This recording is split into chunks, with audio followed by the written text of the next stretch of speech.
A lot of my recent thoughts have been surrounding the concept of complete and total honesty. And I found that this isn't just one dimensional in how you speak to other people.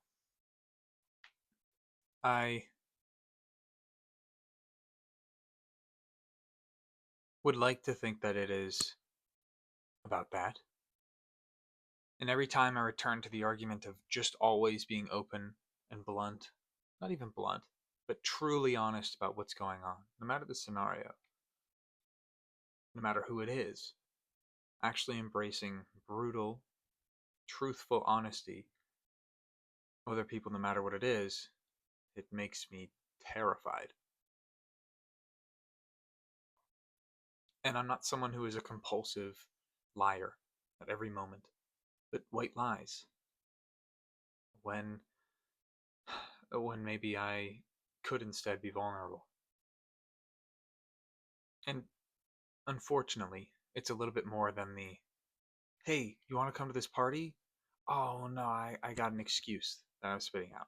It's more than that. It's pretending to be good at something that I'm not, or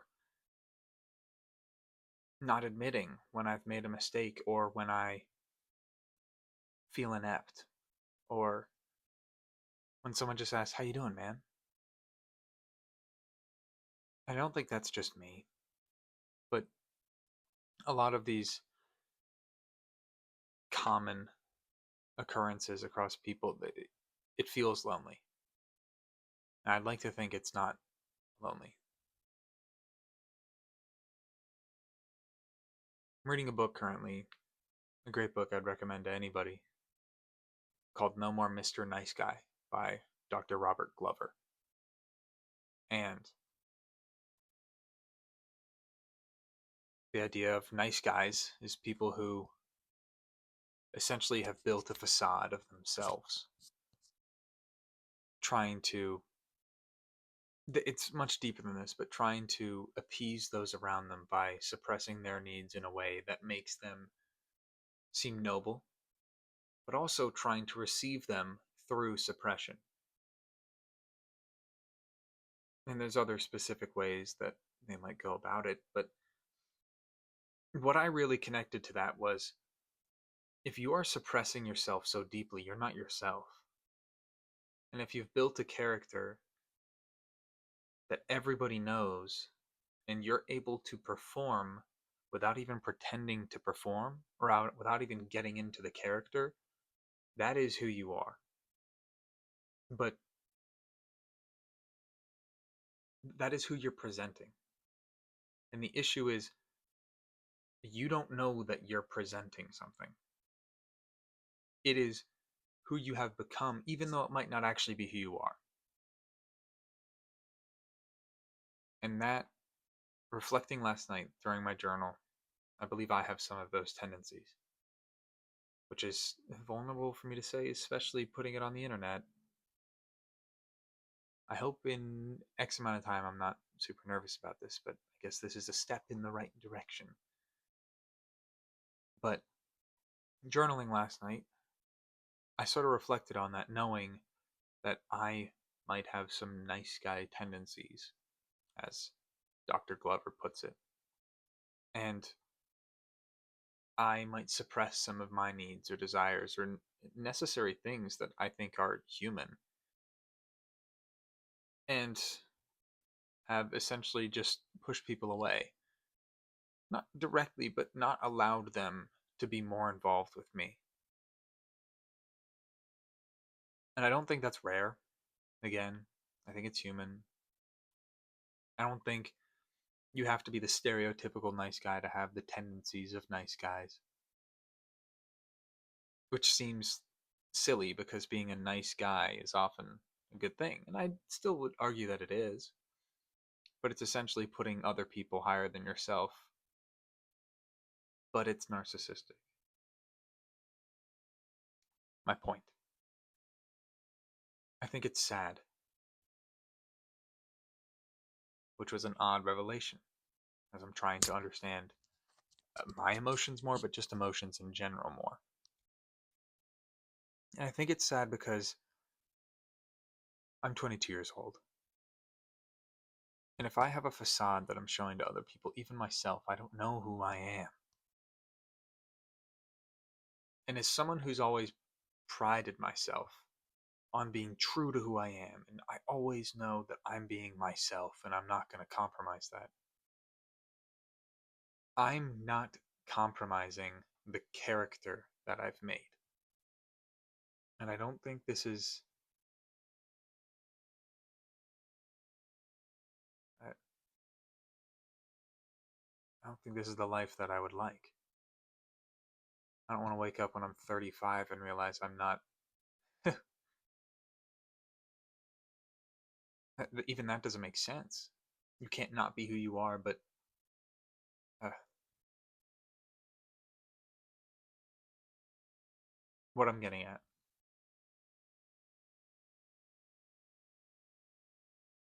Why can't I be more vulnerable with others, or with my emotions toward other people, or with my needs or desires toward other people, no matter who they are? It's because I don't know what they are. And in order to know what they are, I have to figure out who I am. And that's scary because in those white lies, and if I were to cease white lies, and sometimes more than white lies, I would be removing that firewall, that barrier between who I truly am, what I truly need, what I truly want in the world, and my ego, and everybody else that can hurt me, or anything else that can hurt me, including myself.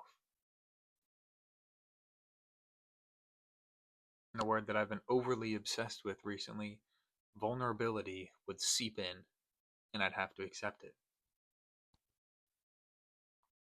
And as I'm sure other people here know, vulnerability is one of the most terrifying things, at least I know, as a guy, to feel. Maybe for women too. I presume so for women. If not, I'd be surprised.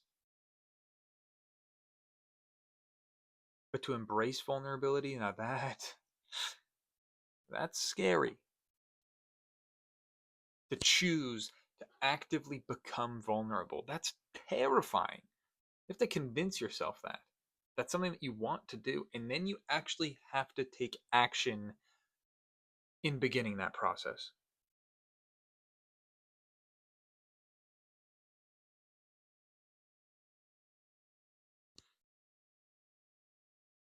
I realize I'm talking just about myself. And normally I try not to do that. I guess this is an online journal, is how I created it. But I really do get the sense that this isn't just me. I know so. I mean, the book is made and it's had millions of copies. And this is probably nothing new that's been said before. But I hope that someone out there listening, like I always say, in the last 3 videos I've made, now it's the fourth.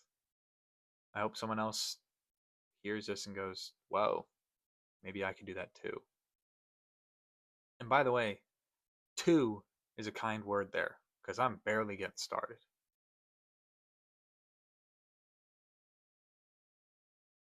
I had a couple more thoughts on this.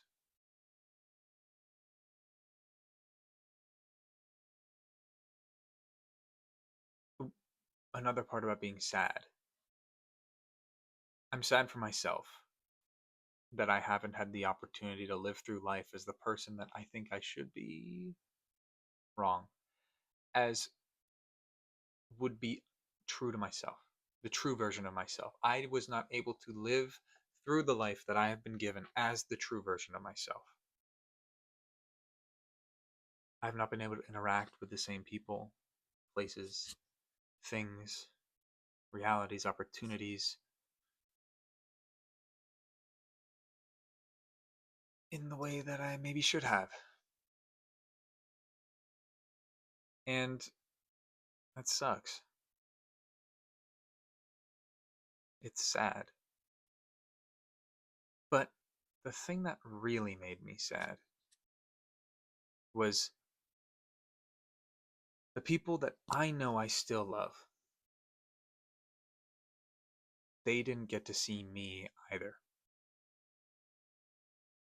And that's a real tough double edged sword there.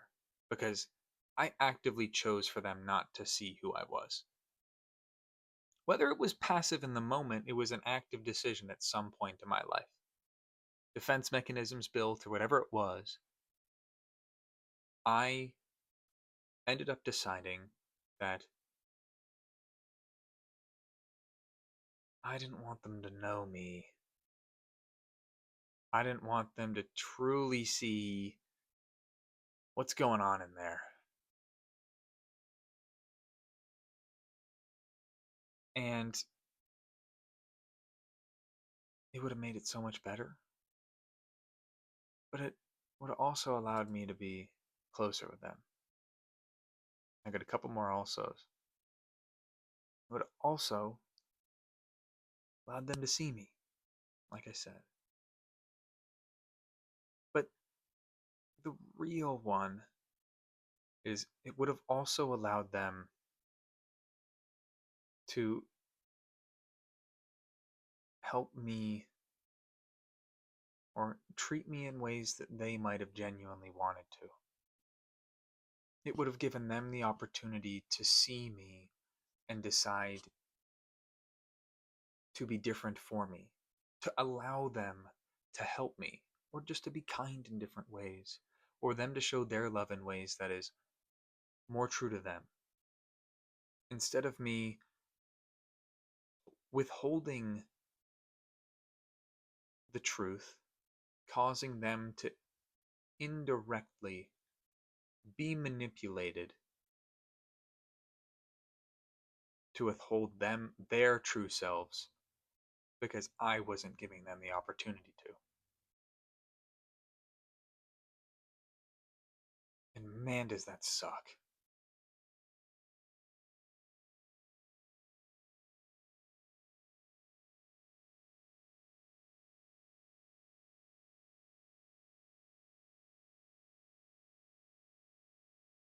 I could sit in silence about that for a long time. Because as everybody knows, everybody has their own time that is really hard.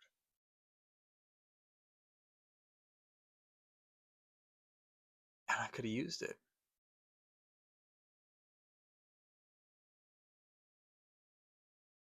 And you don't know if things would be different. You don't know who you'd align with more. You don't know who you'd be around. What decisions would have been different.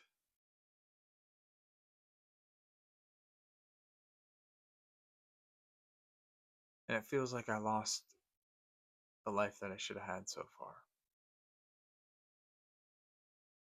You know, the thing about that really sucks is the thing that you desperately needed in those moments, that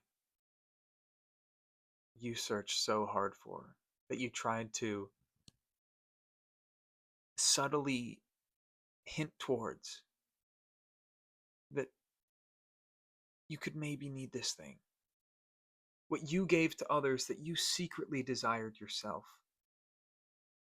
Time, love, affection, whatever it is. They could have given you if you were just truthful.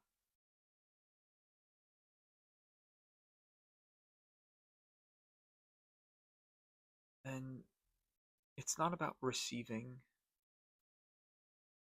but it's about authentic love. The things that you do for other people that you know you do because you love them. Things that really bring you pure joy.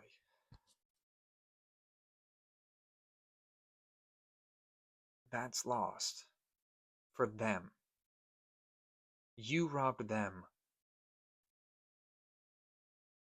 of some of the most beautiful moments that could have ever happened in their life.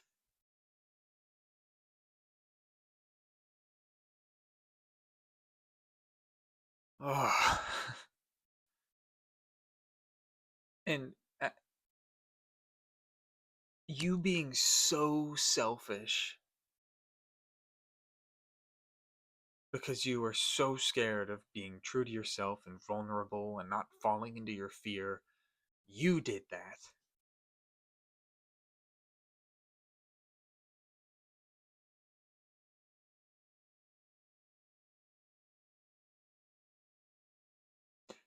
I would implore everybody to try and look deeper and drop the veil.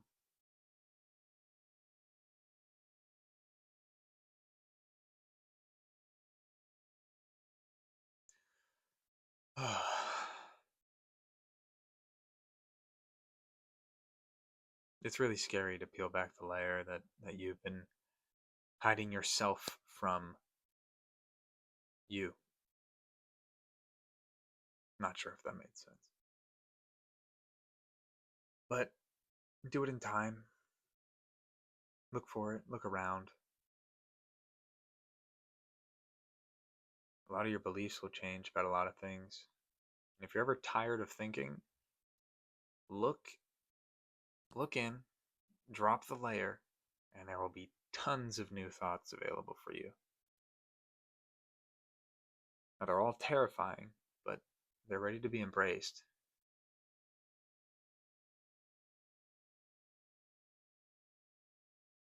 I hope I keep doing this.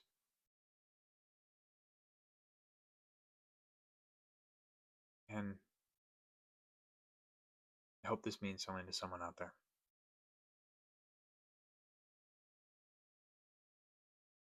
Find your true self. Seems cliche.